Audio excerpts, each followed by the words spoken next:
اور میری کانٹتے ماں دے ڈنڈے حالی بھی ہو سن، ٹھو ٹھو ٹھو ٹھو۔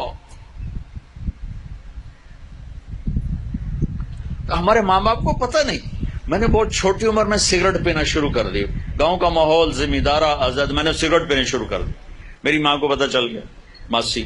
اب ماں نے میرا منہ کھولا ہوا ایسے، اور ماسی نے چمٹے میں انگارہ ڈال کے میرے منہ میں ڈال، پاما تیرے منہ وچ، پاما تیرے منہ وچ، اور میری ہاؤ میں نہیں پیندا، میں نہیں پیندا۔ یہ مجھے سگریٹ سے ہٹایا جا رہا ہے، کیسے؟ اس لیے کہ میں نے کوئی 8-9 سال کی عمر میں سگریٹ شروع کر دی تھی۔ تو ماں نے یوں میرے جبڑے کھولے ہوئے، اور ماسی نے چمٹے میں نا انگارہ، اور پاما پاما تیرے منہ، پاما تیرے، میں کہا بھائی آج میری خیر نہیں، او میں نہیں پیندا، او میں نہیں پیندا۔ باہر جا کے میں پھر پی رہا تھا۔ اچھا، اور میرے چھوٹے بھائی نے دیکھ لیا، اس کی عمر کیا ہوگی؟ 6 سال۔ میں کہا بھی مارے گا، اس ضرور جا دسنا ہے۔ میں کہا تار میں اور ہمیں نا، میں کہا ایک تو بھی پی لا، میں نے ایک اس کو پلا دیا تاکہ میری شکایت نہ لگے، لیکن میری شکایت نہیں لگے، کیونکہ مار پٹائی آسان راستہ نا چپ کرانے کا، چپ کرانے کا، بند کرنے کا آسان کام ہے، 2-4 تھپڑ مارو چلو، بچہ رو دھو کے چپ ہو جائے گا۔ اللہ کے واسطے اپنے نبی کی زندگی پڑھو۔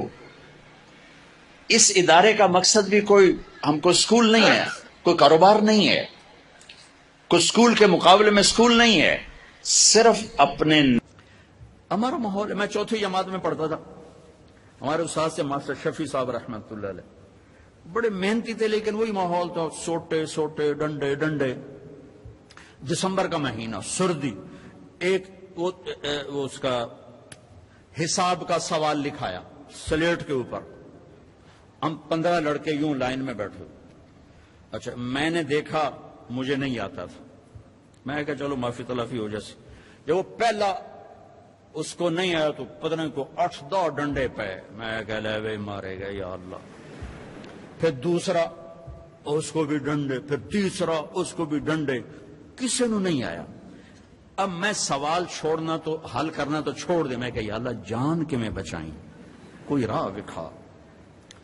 اچھا، ہمارا دیہاتی کلچر تھا تو ابا جی رحمت اللہ علیہ، یہ کوئی رشوت نہیں ہوتی تھی، یہ اپنی سعادت سمجھ کر استاد جی کے گھر گندم جاتی تھی، چاول جاتے تھے، اور گھی جاتا تھا، مکھن جاتا تھا، دیسی شکر اس وقت تیار ہوتی تھی وہ جاتی تھی، گنے جاتے تھے، مرچیں جاتی تھیں، کنو جاتے تھے، آم جاتے تھے، یہ سب کچھ جو ہم لگاتے تھے۔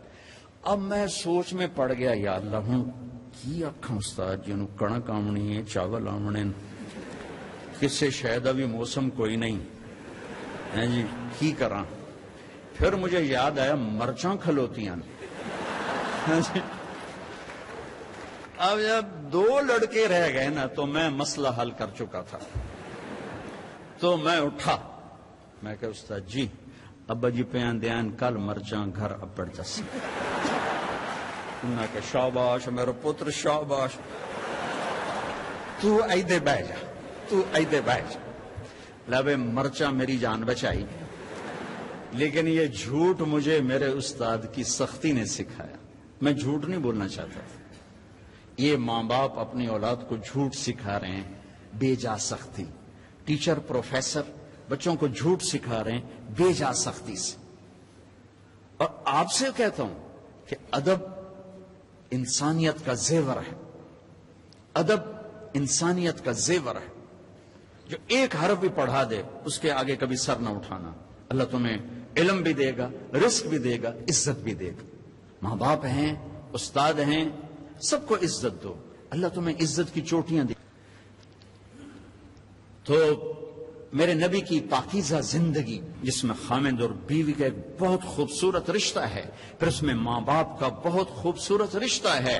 میرے نبی نے فرمایا اگر میری ماں زندہ ہوتی تو میں ایسی نوکری کرتا کہ عشاء کی نماز کے مصلی پر ہوتا، ادھر سے میری ماں کہتی محمد تو میں کہتا جی اماں جی، نماز توڑ دیتا، میں کہتا جی اماں جی۔ میرے نبی سے پوچھا گیا قیامت کب آئے گی؟ تو اللہ کو پتا ہے۔ کہ کوئی نشانی؟ کہ جب ماؤں کو ذلیل کیا جائے گا آ جائے۔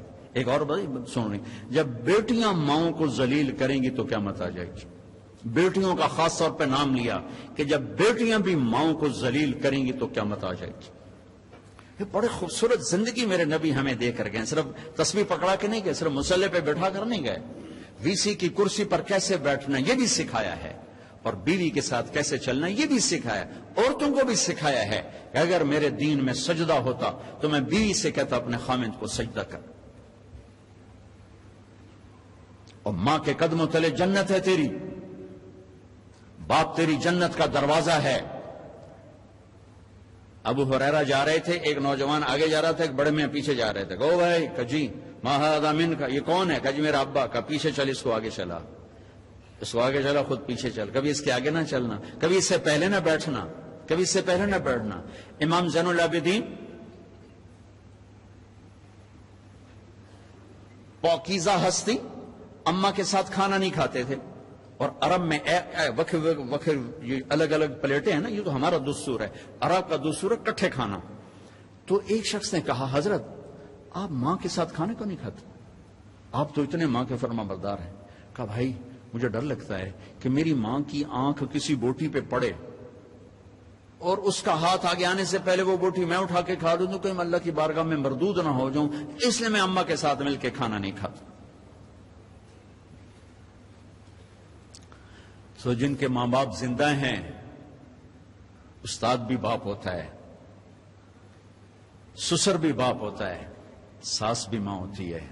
اپنے استادوں کو بھی باپ سمجھو, حقیقی باپ کو بھی باپ سمجھو. حضرت علی نے فرمایا جو مجھے ایک حرف قرآن کا نہیں, کوئی ایک حرف سکھا دے, قرآن نہیں کوئی, تو میں اس کا غلام ہوں جہاں چاہے بیچ دے. ادب کرو گے تو اللہ علم دے گا. ڈگری کے لیے نہ پڑھو, علم کے لیے پڑھو, اللہ تمہارے لیے رزق کا دروازہ بھی کھولے گا, علم کا دروازہ بھی کھولے گا. ٹیچروں سے کہتا ہوں طلبہ کو محبت سے لو, ٹانٹنگ نہ کریں, طنز نہ کریں, بے عزت نہ کریں. بے عزت کرنے سے ریئیکشن ہوتا ہے, عزت ختم ہو جاتی ہے. اگر چھوٹوں کی محبت لینی, انہیں عزت دینا شروع کریں, انہیں پیار دینا شروع کریں, وہ آپ کو عزت دیں گے. اگر آپ بڑے ہونے کا روب جتلا کر ان پر سختی کریں گے, ریئیکشن آئے گا. ہمارا ماحول ہے شد, ماں باپ بھی سختی کرتے ہیں, ماں باپ بھی تربیت کے نام پر ڈنڈا اٹھائے پھرتے ہیں, اور کتنے بچوں کو بیمار کر دیا. تیرے نمبر کیوں تھوڑے ہیں, تیرے نمبر کیوں تھوڑے ہیں, تیرے اے کیوں تھوڑے ہیں, پتہ نہیں ایک تو اے بی کی تھوا بڑا, تو ان کو پاگل کر دیا ہے. اب یہ واچ کرو, دیکھو ماتھے پر رزق لکھا ہوتا ہے, ڈگریوں پر رزق نہیں لکھا ہوتا. یہ اچھے انسان بنے, اچھے انسان بنے, معاشرے کا اچھا فرد بنے, پڑھانے کی محنت ضرور کرو, پاگل نہ بنو, پاگل نہ بنو, اپنی اولاد کو پاگل نہ کرو. میرا ایک بچہ ذہین تھا, دوسرا ذرا متوسط تھا, تو میری بیگم نے دونوں کا آپس میں مقابلہ کرا چھوٹے کو بڑے کا دشمن بنا دی. تو دیکھ تیرے اتنے تھوڑے نمبر آئے, یہ تیرا بھائی ہے, دیکھ اس کے کتنے اچھے نمبر آئے. وہ چھوٹے وہ بڑے کے گریبان پکڑنے لگے, اور اتنا اس کے ساتھ وہ بدتمیز ہو گیا. میں کہا ویکھ اے تیرے مقابلے دا نتیجہ ہے. ایک کا قدرتی استعداد تھوڑی ہوتی ہے, کسی اور چیز میں زیادہ ہوتی ہے, ایک پڑھنے میں اچھا ہوتا ہے, ایک کسی اور چیز میں اچھا ہوتا ہے. یہ ایسا خوبصورت نظام ہے جس نے 6 بر اعظم کے انسانوں کو ایمان بھی پہنچایا ہے, کلمہ بھی پہنچایا ہے, اور لاکھوں غیر مسلموں کو ایمان میں آنے کا راستہ دکھایا ہے. میں آپ سب بچوں سے کہتا ہوں کسی سیاسی تحریک کا حصہ نہ بنو, کسی سیاسی پارٹی کا حصہ نہ بنو, کوئی نعرے بازی نہ کرو. جو بھی آئے گا اپنا جیب لے کر آئے گا, اپنا پیٹ لے کر آئے گا. اپنے آپ سے اپنے آپ کو ٹھیک کرنے کی محنت کرو. سب سے بڑی سیاست ہے کہ تم اللہ کو راضی کر لو. جو پڑھ رہے ہو اس میں تم علم والے بنو, صرف ڈگری والے نہ بنو, علم والے بنو. اور آپ کے ہاسٹل کی فضا ہے, آپ نوجوان ہو, آپس میں لڑائی جھگڑے بھی ہو جاتے ہیں, ایک دوسرے کو معاف کرنا. جس کسی سے لڑے ہوئے ہو صلح کر لینا, ماں باپ سے لڑے ہوئے ہو ان کے پاؤں پکڑ لینا, بیوی سے کوئی سینگ پھنسے ہوئے معافی مانگ لینا, بیوی کے خامن سے کوئی اڑبن ہے تو معافی مانگ لینا کہ میرے اللہ کو معاف کرنا انتہائی پسند ہے. اور خاص طور پر میاں بیوی اگر لڑ کے آپس میں صلح کریں تو اللہ ان کے پچھلے سارے گناہ معاف کر دیتے. یہ صلح اللہ کو ایسی پسند ہے. تو اب ہاسٹل میں پارٹیاں بن کے نہ رہو, آپس میں اگر کوئی جھگڑا لڑائی ہے معاف کرو, معاف کرو, گلے سے لگو, سینے سے لگو. اپنے حوصلوں کو خوبصورت بناؤ قرآن سے, میوزک سے نہیں, قرآن سے. اللہ تمہیں جنت کے میوزک سنانے والا ہے. ایک نغمہ چھڑے گا نا تو ہزار ہزار سال ایک ہی نغمہ تمہیں سناتا جائے گا. تم سر دھنتے رہو گے, تمہارے سننے کا مزہ ختم نہیں ہوگا. پھر جب اللہ خود اپنے چہرے سے نقاب ہٹا کر اپنا دیدار کرا کے اپنا قرآن سنائے گا تو سر سے لے کر پاؤں تک تمہارے اندر میں وہ نشہ اور روحانیت اور وہ سرور سرایت کرے گا کہ جب اللہ سنائے گا تو صرف کان نہیں سنے گے, پورا باڈی کان بن جائے گی, ہر سیل کان بن جائے گا اور اللہ کی آواز تمہاری روح میں سرایت کرے گی اور اللہ اعلان کرے گا وہ کہاں ہیں جو دنیا میں گانے نہیں سنتے تھے. اعلان ہوگا. اب تمہاری مرضی ہے کہ تم یہ ڈھول ڈھمکے سن لو یا میرے رب کی جنت کے گیت سن لو, میرے رب کی جنت کا نغمہ اور موسیقی سن لو. تو آپس میں میرے عزیزوں پیار محبت سے رہو, آپس میں الفت سے رہو, درگزر سے رہو. کبھی کھٹ پٹ ہو جائے تو کسی سے کو ہماری صلح کرو, خود کرو. نہیں کر سکتے کسی سے کو بیچ میں پڑے, وہ نہیں پڑھ رہے, تم اوپر کے بچے مل کر ان کی صلح کراؤ. نفرت سے نہ رہو, محبتوں سے رہو. اور قومیت کی بنیاد پہ نہ چلو, امت کی بنیاد پہ چلو, امت کی بنیاد پہ چلو. والدین سے کہتا ہوں اپنے بچوں کے رشتے میں قوم کو نہ دیکھو, دینداری کو دیکھو, نیکی کو دیکھو. جی ہم اپنی قوم سے باہر نہیں کرتے, اس نے ہماری بچیوں کی زندگیاں برباد کر دی, ہمارے بچوں کی زندگیاں برباد کر دی, اور بے جوڑ رشتوں نے تباہی کے دروازے کھول دیے کہ اپنی قوم میں کرنا چاہے وہ کیسا ہی کیوں نہ ہو. اس بت سے بھی ماں باپ سے کہتا ہوں باہر نکلو. اولاد سے کہتا ہوں ماں باپ کی مرضی کے ساتھ قدم اٹھاؤ. تم بھی اس حد تک کراس نہ کرو باؤنڈری کے کورٹ میں جا کے تم شادیاں شروع کر دو. اور ماں باپ سے کہتا ہوں اتنا مجبور نہ کرو کہ ان کی زندگیاں اجیرن ہو جائیں, ویران ہو جائیں. کہ جس نے زندگی گزارنی ہے, ایجاب و قبول لڑکے لڑکی کا حق ہے, ماں باپ کا حق نہیں ہے. اور یہ حق بڑا غلط استعمال ہو رہا ہے. بس اسی ایتھے کرنا ہے, کرنا تو کر, نہیں تو نہ کر, آپ جا کر ایسے نہیں کر دے.